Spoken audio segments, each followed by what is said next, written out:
Welcome back to the Monster channel, and welcome back to my USACC Camaro build. So this will be my first update after getting started on this build, and I have a few things to show you and a few things to test. So basically all I've done with this model so far is get the suspension mostly dialed in and get started on the engine bay. So if you have not seen the previous video, this is my entry for the USACC build. I'm starting it pretty late, and that's due to the fact that I didn't really have a good plan for this, and I'm not necessarily the biggest Camaro fan, so I wasn't super motivated. And then got the kit for a good price, and I came up with a pretty cool idea, so that's what eventually got me started. And that idea is that we're building this into an early 70s style lowrider. That's why we have the Astros on there. These are lowrider scale model parts. These guys, lowrider model parts. Super cool wheels. They're the same company that made the wheels on my taco truck lowrider, and love the quality. And yeah, so the other thing I'm doing to it is I am adding a 6-cylinder Chevy 250 into it, and I've been working on getting that all sorted out. So I've added the firewall and added the cross member and all that stuff, and was able to get the 250 to fit pretty good. I just finished designing a triple carb setup for this, so I'll be printing that and seeing if that all fits underneath the hood. I don't have a ton of clearance here. Yeah, like there's not a lot of room. So I was able to kind of fiddle around with the intake a bit and get the carburetors to sit lower, and hopefully that'll allow me to fit some kind of air cleaner on there. But yeah, it's also not sitting really well right now, which is weird because it was sitting perfectly at one point, and then I took the wheels off and I put them back on, and now it's not sitting level, so I got to figure out what's going on there. But one thing I wanted to test with you all on camera is one thing that had been mildly bothering me about this kit. Not enough that I wasn't going to do much about it, but I wasn't necessarily... Well, I was hoping that there would be a standard hood for this. So I'm not going to be running a spoiler. I don't think I'm going to be running the chin spoiler. It's going to have a 6-cylinder. So the cowl hood was not necessarily my ideal hood. I mean, it's a subtle enough cowl, and it is a stock hood that it would work and would kind of act as like a little dress up. And I guess it gives you like the slightest bit of extra room underneath, but I don't know. But then I saw a post on the USACC Facebook group where Lucas C had been trying out a hood from the AMT 6768 Camaro, and it seemed like it worked. So I managed to get my hands on one of those hoods, since, you know, the kit came with two hoods. It's got the is it a blower? Yeah, I think it's got a cutout for a blower, and then it has the stock hood. So we're going to try together and see if this hood works on this kit. And if it does, then I get to run a stock hood on this car. So I'm going to go ahead and pop it off the sprue. Now, one's a Revell and one's an AMT, so I don't expect it to fit perfect. I'll probably have to do a little bit of work, but let's see.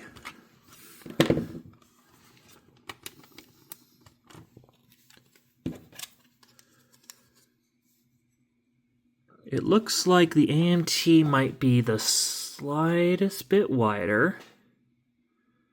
If you look up here at the top, whoop. Then length looks like the AMT is quite a bit longer, but that's again something we can mess with. So let's see. Yeah, so it looks like we'll have to...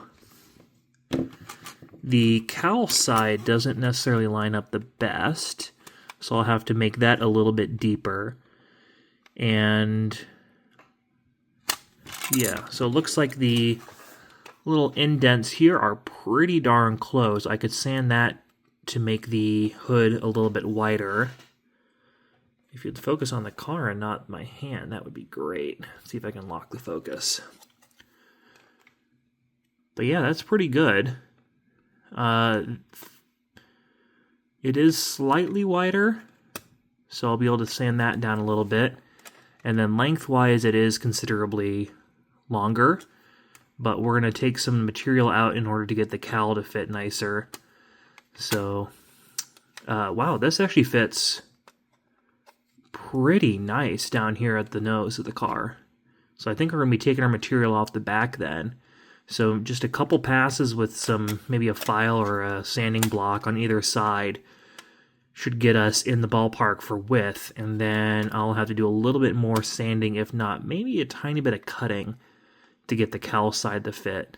And then I'm going to see if I can get these a little bit narrower in order to line up with the vents. But yeah, that is better than I was expecting.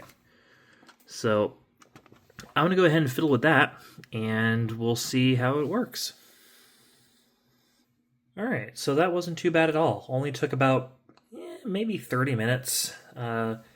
Just sanding down the sides. The cowl was obviously the hardest part. I did go in there with a drum sander and a Dremel and just very carefully work my way down and got the profile pretty close.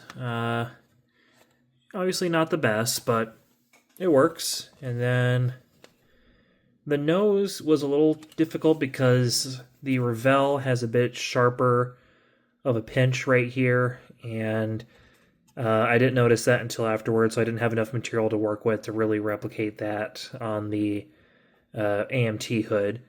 And then the other thing with the AMT hood is it is just a little bit thicker, and it wants to sit a little bit high.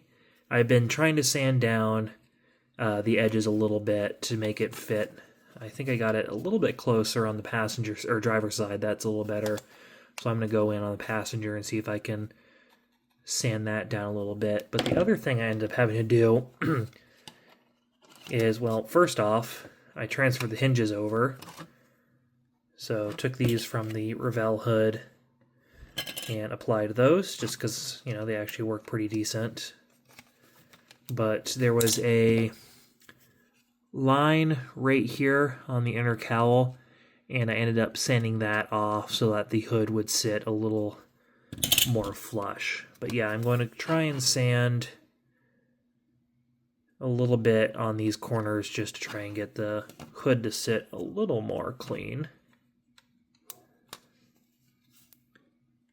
So yeah, but other than that, this is a pretty easy swap. I did start on widening these areas. I do have to do a little bit there. It is wanting to...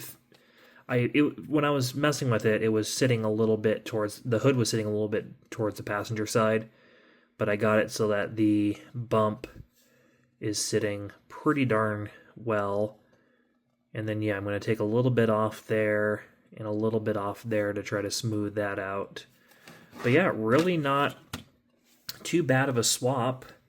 And now I have a more standard hood for my lowrider.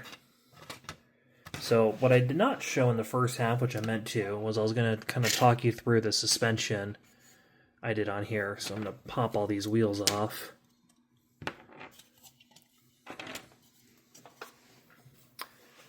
So I cut the lower control arms off of this center section, and I'm having some deja vu. I think I actually talked about this in the last video, so I'll just make this quick. Lowered the front suspension by cutting off the lower control arms, and I did end up notching the rear frame a little bit to recess the axle. Actually, no, I didn't. That does not look notched. So that's nice. Maybe I had to sand it down a little bit, I think is what... Yeah, I carved it a little bit with a smaller drum sander, as I carved it a little bit, but I didn't have to notch it fully. And then modified the leaf springs to kind of give you that front bracket. Added some... I think these are the kit springs. I just modified them to act as your lowrider strut. You know, it's going to be mostly hidden, so you can't really see it anyways. I also got to figure out drum brakes on these. That's kind of the one thing with these, is they don't really give you enough room to add a drum brake. But I'll figure it out. And yeah, I did end up cutting off the original wheel posts because they were a bit thick, and then I drilled a hole and replaced it with some tube styrene that's the same width as the wheel. So those just slide on super well, so I'll make it easier to glue them on. And yeah, so I added the inner, I don't know, cross member, I guess is what this piece was. And you'll see here I had to notch that out so that the engine would sit lower. Added the upper control arms. Where did I put that engine? That's the nail head. Here we go. So it'll sit just like that in the engine bay. And because I did find that the 250s actually sit pretty far forward in the engine bay, there's a good gap between the firewall and the back of the engine, so I'm trying to replicate that. Plenty of room to work with on these. I did also, where is that cowl? It might still be in the box. It was. So I do have the cowl with the radiator mocked up, and that's going to go right there. And I did find that the 6-cylinder cars did not use a fan shroud. That's not going to sit there on its own. But they did have like a small little brackety looking thing on the top over the fan. I guess is maybe like a fan guard. But yeah, so that engine's going to sit right about there. Radiator's going to sit there. That lower pulley is pretty darn close, but I think I'll be able to make everything fit. If not, I'll cheat it a little bit and recess the engine a tiny bit. I have plenty of room behind the block. But yeah, so that's what we're looking at now. I'm going to be printing out another engine and some of the, the triple carb setup. I am going to use a stock valve cover, I think, as opposed to a finned one. I was considering designing one of those up. But yeah, so I'm going to have a triple carb setup, and we'll be able to see if that fits underneath the hood.